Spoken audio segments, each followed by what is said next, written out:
Hey everyone, today we are looking at notes BB-1, Law of Cosines and Heron's Formula. So we are moving on down in your formula card. So of course, we have more recently done Law of Sines. The thing about Law of Sines though is in order to use Law of Sines, you have to have two matching letters. Like you must have either side A and angle A, side B and angle B, or side C and angle C. With law of cosines, what you're going to notice is you're going to be given three different letters. That's when you should use law of cosines. Because if you're given two matching letters, then you can more easily use law of sines. But when you are not given two matching letters, when all three letters are different, then unfortunately you cannot use law of sines and you must use law of cosines. So something I do want you to notice as we're looking through the law of cosines formulas is notice when you're trying to find a angle, when you're trying to find a missing angle, either angle A, angle B, or angle C, you need to have all three of the sides first. So no matter which formula you're using, if you're trying to find angle A, angle B, or angle C, you must have a side A, B, and C in order to find those angles. So that means you're going to come over here and you're going to first find your side that is missing before you can come over here and find your angles. So let's get familiar with these formulas. So the directions say to solve the triangle. Okay, so given side A, 8 units, side B, 3 units, and side C, 9 units. So we were given all of the sides, and notice we don't have any matching letters. Okay, so what do we need to find? Well, we need to find angle A, angle B, and angle C. Does it matter which one we find first? No, not really at all, actually. So what we're going to do is we are going to go ahead and let's just find angle A first. So I'm going to scoot this up a bit. Okay, so find angle A. And how are we going to do that? Well, the formula says cosine of A equals B squared, so 3 squared,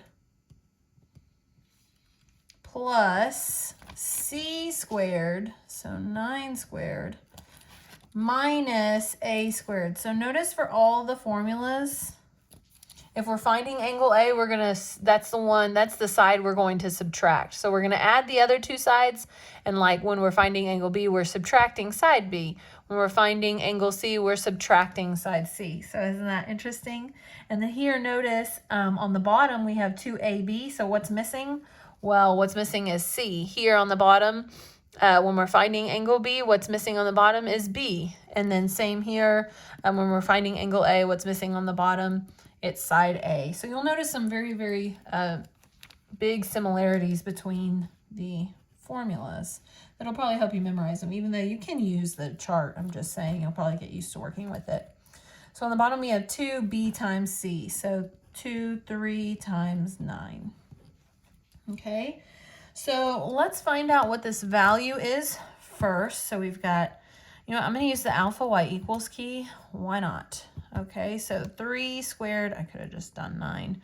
3 squared plus 9 squared minus 8 squared all over 2 times 3 times 9. Oh, and if you use the alpha y equals key, sometimes you have that problem and you have to hit math, scroll down to number 2 for a decimal and hit enter. So we've got cosine of A equals 0.481. And of course I'm rounding on paper, but I will use that second answer feature in the calculator. So to have angle A, all right, it's going to equal cosine inverse or arc cosine of this 0.481. Okay, so second arc cosine, cosine inverse, and then second answer. Of course, I don't want to use the rounded answer on my paper. I'm going to use the exact pure answer, and that's going to give me angle A is equal to 61.218 degrees. And I am in degree mode. I did check it before we started. Okay, and another thing I want to talk about is, unlike the law of sines, I think you'll be happy to know that we don't need to check for a second case. That's because think about when you're finding cosine, which quadrants you're in. Okay, when we're talking cosine, we're talking x.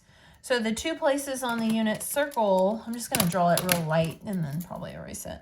So the two places on the unit circle that have an x value of 0.481, that's going to be here and here, right? So that's where we get our 61.218 degrees. But y'all, this other place right here, that angle, when you're talking going all the way around the unit circle, that angle is already so large, it's past 180, it's going to bust. So there's no possible way for a second answer, because with cosine, of course, since we're dealing with x, that second possibility for an angle, that's going to bust our triangle. So yay, don't have to worry about second possibilities for law of cosine. So that is kind of nice. Okay, so we've got our angle A. Just wanted to explain why we're not doing a possibility of a second triangle. So now let's find our angle B. And then we're going to do cosine of B. So we've got this formula here is equal to A squared, 8 squared plus C squared minus, remember it's always going to be minus whatever angle we're doing. So 3 squared. And then remember on the bottom, you're always going to have 2 times. And then what's going to be missing here is B, since we're finding angle B. So it's going to be A times C. Not that you have to memorize it, but it is good. Okay, so I'm going to do 64. I'm not going to use the alpha y equals key this time. 64 plus 81 minus 9. Get that answer. Divide it by, ooh, here's where you have to be careful. If you are going to divide and not use the second or alpha y equals key, you need to make sure that when you do divide, you put parentheses and you make sure that it's going to multiply the 2 times 8 times 9 first before it divides. So that just ensures that you are dividing this answer on the top, the 136, by this whole thing, not just by 2. Okay, so be very careful with the calculator. So you get cosine of B equals 0.944444 repeating. Oops, why am I giving more decimal places? Okay, so I'm going to write down 3 decimal places, of course, but then to find angle B, I do arc cosine 0.94444 repeating. Of course, I'm going to use that second answer feature. So second cos inverse, second answer. And I've got 19.188 degrees. Okay, and then last but not least, to find angle C, you could use the formula, but what we want to do is we want to ensure that the angles add up to 180, because we are talking a triangle, right? So what we really need to do is we need to take 180 degrees and we need to subtract the 2 angles that we already have. You should get the same answer though, hopefully. But let's go ahead and do it this way. So finding that angle C, we're going to take 180 degrees, since that's what the angles in a triangle add up to, minus, I'm going to do second answer for the 19 one, and then minus, I don't know if it'll let me go up and copy and paste after doing the second answer. Let's see. Let's try it. Oh, it did let us. Okay, so I subtracted both of the pure. If it wouldn't let me do the second answer, and again, my peeps who are working with calculators, oh, not the second answer, but the copy paste. My peeps that have calculators that won't copy paste, then make sure when you write down 3 here, maybe off to the side or something, or just somewhere on a separate sheet of paper, write like all the decimal places. That way, since you don't have the copy paste feature, you can go in and you can actually use the true pure answer, okay, and not the rounded answer. Otherwise, your answer and my answer will start to be very different. So we're at 99.594 degrees. 99.594 degrees. Alrighty, so, and remember, no second triangle for law of cosines. Yay. Okay, so let's do another, number 2. So given Angle A equals 55 degrees. Side B equals 3 units. Side C equals 10 units. That's a big comment. It's going to bother me. Okay, so what do we need? We need angle B, we need angle C, and we need side A. So remember, in order to find those angles, we have to have all the sides. So there's no reason to even try to find the angles first because we don't have all the sides. So actually what we need to find first is we need to find side A. Okay, so let's look at our formulas. So finding side A. So again, I want you to notice some similarities here. So for finding side A, we use side B squared, side C squared, and then minus 2 times B times C, cosine of A. So cosine of angle A, whatever that may be. Okay, so to be able to find side A, we have to have angle A. So we do, so we're good. And then you'll notice the similarities here, how it works. So you have to have, whatever side you're trying to find, you have to have that angle. Alrighty, so hopefully you have yours in front of you because I think I'm gonna have to like cover mine. I'm gonna try to do this, but we'll see. So you can see it. So find A, we have A squared equals, we have B squared, which is 3 squared plus C squared minus 2B times C cosine of 55 degrees. Okay, so we're trying to find A, and so we don't want A squared. So of course, to get rid of the squared, we are going to square root both sides. So remember, that's going to be very careful, absolute value of A. And then in my calculator, I'm going to do second square root, 3 squared, which is 9, plus 10 squared, which is 100, minus 2 times 3 times 10 times cosine of 55 degrees, and I am in degree mode. Close it and hit enter. And I get 8.636 approximately. Okay, and then to get rid of the absolute value bars, of course you get plus or minus, but y'all, we're only gonna keep the positive because remember, this is a measurement. We're talking the side length of a triangle. Okay, we can't have a negative side length of a triangle, so we're only going to keep the positive. So for side A, we've got 8.636. Alrighty, so now we can go to town finding the angles. So let us now find angle B. So for angle B, we have our formula here. Try and get it all on the screen. So cosine of B equals A squared. So we are going to have to use that second answer feature. So the 8.636 squared plus B squared. Oop, what am I finding? No, sorry. I'm finding B plus C squared, so 10 squared.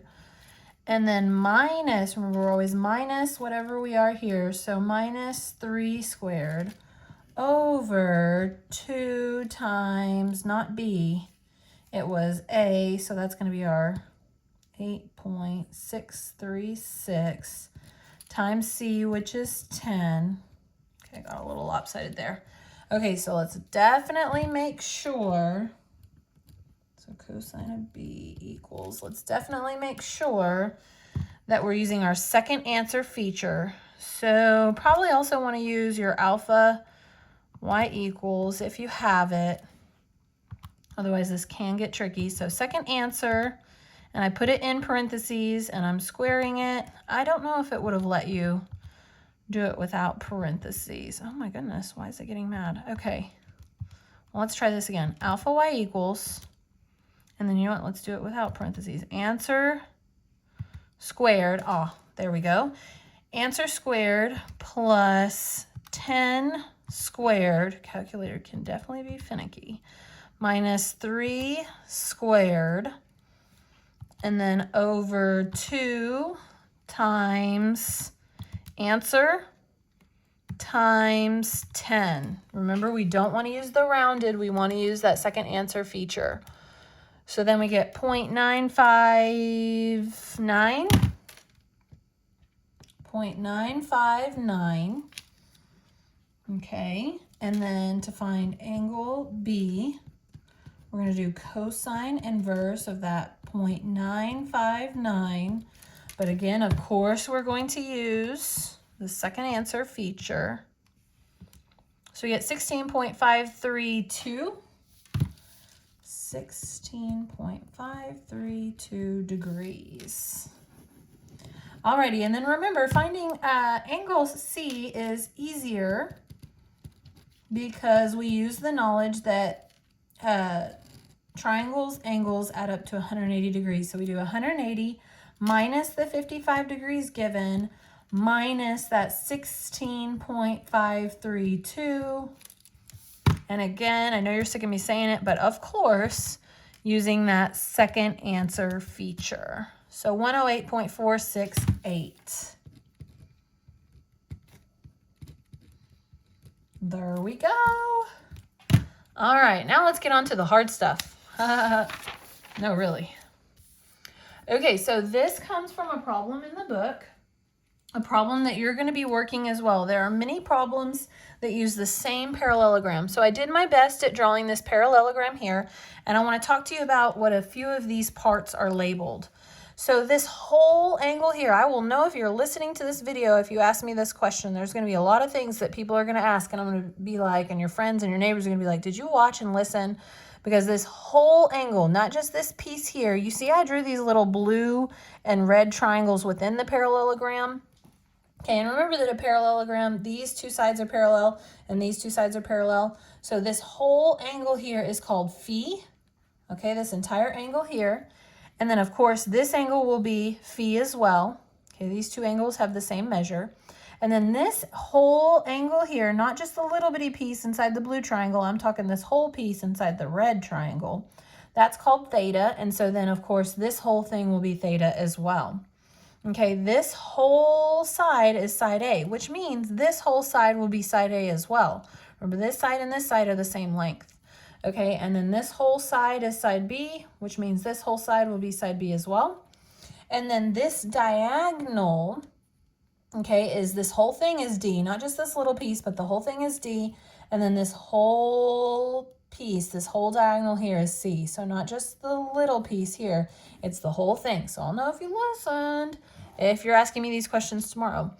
So if slanted, and this parallelogram is slanted, then C is greater than D. Hopefully you agree with me that this measure of C is greater than D. Okay, if it's a rectangle, then C equals D. If this was a straight rectangle, then the diagonals would be the same length. Okay, what you need to know about a parallelogram is that all angles add up to 360 degrees. So this angle plus this angle plus this angle plus this angle equals 360 degrees. Another thing to note is the diagonals do not bisect corners. Bisecting meaning equal. Okay, so this diagonal right here does not bisect this angle. That means this piece of the angle and this piece of the angle, theta, these two pieces add up to theta. This does not necessarily equal this. Okay, those angles are not equal necessarily. In a special case, they may be, but not always. Okay, so this comes from page 417 from your book. And again, you're going to be working problems very similar to this with the same parallelogram, just different givens. So what we were given for this specific parallelogram is that A, side A, equals 25 units, side B equals 35 units, and phi, angle phi, is 120 degrees. Okay, so what I've done below here, and you probably want to do this on your assignment too, is I've taken the triangles within the parallelogram. So notice I've taken the blue triangle here with angle phi. So this is angle phi and it's 120 degrees because that was given.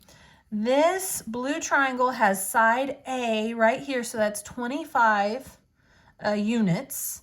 And then this whole thing, remember, is side C. We don't know side C, so I've got a question mark here. And what I really want you to pay attention to is where I got this 35. Well, remember, if side B is 35 right here, then this side is the same length. So this piece of the blue triangle is also 35 units. Okay, so I've got my triangle within the parallelogram labeled with everything I know so far. And then I've got this red triangle too. So notice the red. Hopefully with this HD camera, you're able to see the two triangles within. So then I labeled side A 25. Okay, this diagonal here in the middle, I don't know it. It wasn't given, so I put D equals question mark.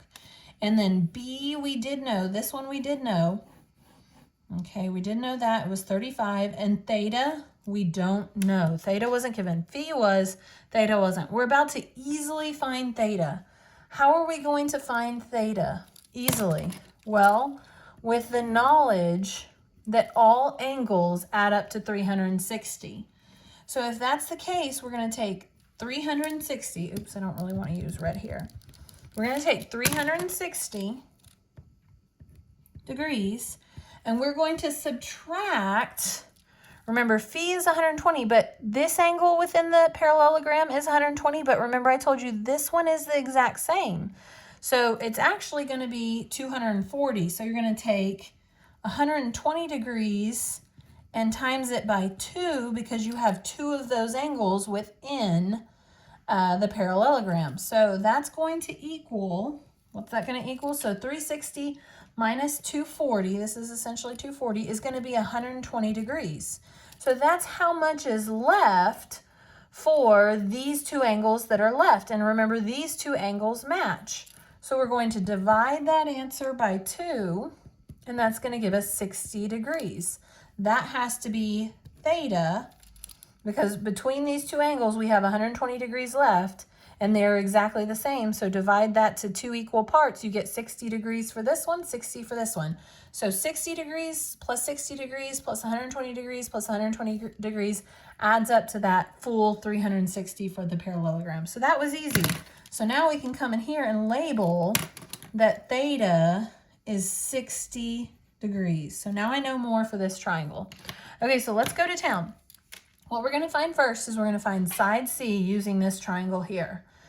Okay, so what do we have? What knowledge do we have? We don't have any letters that match. We're not using the law of sines, okay, unfortunately, because we have angle C, we have side A, side B. So unfortunately, we can't use law of sines. We have to use our new law of cosine. So we're going to use this formula here. So C squared equals A squared, which is 25 squared, plus B squared, 35 squared, minus 2A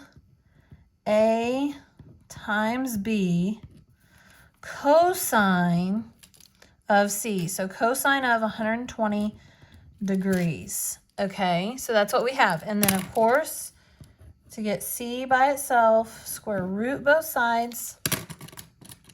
Okay, so we would get absolute value, which means we would get plus or minus, but remember, we're only keeping the plus. So in fact, I'm not even going to keep any of this because y'all should know what to do from there. We're only keeping the plus. So let's go in our calculator here. And we've got square root 25 squared plus 35 squared minus 2 times 25 times 35 times cosine, I am in degree mode, 120, close it, 42.202, 52.202, I mean, 52.202 units, whatever that may be.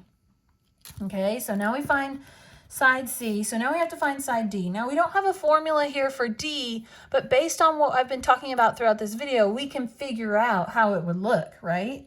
So it would be like D squared equals, and then remember, when you've got a variable here, you're going to add the other two sides that you have. So what two sides do I have? I have 25 and 35. So I'm going to take 25 squared plus 35 squared. I'm just going to use this formula for reference. And then what I do is I minus the other two sides, 2 times the other two sides. So minus 2 times 25 times 35, because that's what I have. I have these other two sides when I'm trying to find D. And then times the cosine of the angle that opposes side whatever. So the angle that opposes side D is 60 degrees. So I made do with what I had, right? And then of course, to get D by itself, square root both sides. So let's go ahead and type this in the calc. Second square root, 25 squared plus 35 squared minus 2 times 25 times 35 times cosine of 60. And I get 31.225. 31.225. All right, if you powered through that, you are amazing. You might have to go back and watch it a bit, slow it down, whatever. But that's the parallelogram problem that will be a lot like the ones you do in the book on your own for your assignment. Okay, last thing, and believe it or not, it's very easy. Heron's formula. So what is Heron's formula used for? It's for finding the area of a non-right triangle. Okay, so finding the area of a non-right triangle. You learned how to find the area of a right triangle in geometry. Okay, so if side A is 5, side B is 7, and side C is 10, find the area using Heron. So here's Heron's. Okay, notice, to be able to perform this formula, you're going to need, why is it getting fuzzy? You're going to need all 3 sides, and that is what we have. So notice you will need all sides. So if you don't have all the sides, maybe you'll have to use, you need sides. No, you need all sides. You might have to use, I'm trying to do 2 things at once. Law of cosines to find all the sides. Okay, so you need all the sides. In this case, we were given them. Okay, so what we first need to find before we can find the area, we have to find out what this S is. So S is equal to A plus B plus C divided by 2. So S is equal to 5 plus 7 plus 10 divided by 2. So, and in some cases, you might have a decimal value, okay? Because who knows what kind of side lengths they're going to give you. They could be decimal values. So you might not have a pretty S number. So with this, you might have to use the second answer feature. I'm just letting you know. So to find the area, now that we have S, to find the area, we've got square root of S minus A, I'm using this formula here for the area, times S minus B times S minus C. Okay, and like I said, if that S is not a pretty value, you may have to use, like right here, you may have to use second answer. So let's just use it. For 11, I'll use second answer times, second answer, that was 11, minus 5 times second answer minus 7 times, parentheses, second answer minus 10. So you may have to use that second answer feature. I don't believe the calculator will let you, and this goes even for finding the sides here. I don't believe the calculator will let you use the copy paste feature when you're under a radical, just so you know. Okay, so you get 16 so our area equals 16.248 units squared, of course, because we're dealing with area. All right, and yeah, sure, I could have typed in 11 for each of those, but I was just showing you how it looks in case you have to use the second answer feature. All right, I made it under 30 minutes. Y'all have a great day. Bye.